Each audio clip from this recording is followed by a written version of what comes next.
Hello, my name is Patrick Dean, and I worked with Brian Klemmer for 13 years at Klemmer & Associates, and I was friends with him for 30 years. Brian Klemmer will be missed in my heart always, but he is always going to be remembered also. So I learned so many great things from Brian. I think that one of the greatest lessons was about determination, and another lesson was about intention and focus, and keeping an eye on the prize and making a difference. There were so many times that I wanted to back off, or that I wanted to, the going got really hard in the building of the business, and I wanted to take an easier way. But Brian was always about the challenge and always about moving forward. You know, one of the greatest memories I have of Brian is when we were doing a seminar called Heart of the Samurai together.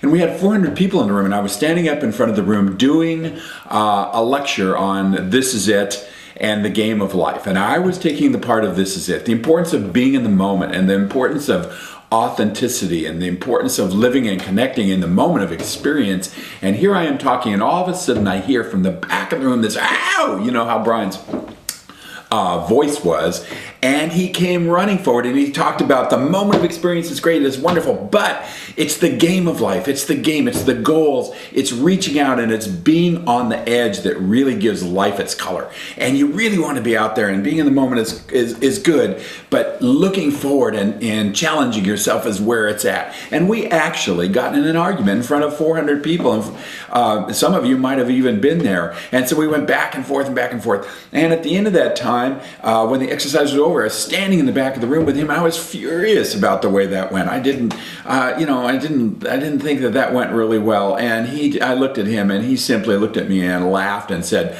"You know, that went really well, I thought." And I learned from that so much that it's okay to be out there and to be challenging yourself and challenging each other. And of course, the joke was on me, because he was so much in the moment of experience, describing the game and describing the goals and describing what you could accomplish. And here I was talking about the moment of experience, and of course I was completely pulled out of the moment of experience by my reaction and relationship with Brian. But that's how he was all the way along, challenging and supporting, and always at the end laughing about some of the stuff that we put ourselves through, or we've decided, or even some of the mistakes we make. So as I said earlier, he definitely will be missed, but I'm never going to forget him and some of the things that I have learned that I'm going to carry into my business and into the training that I do. There will always be a piece of him there.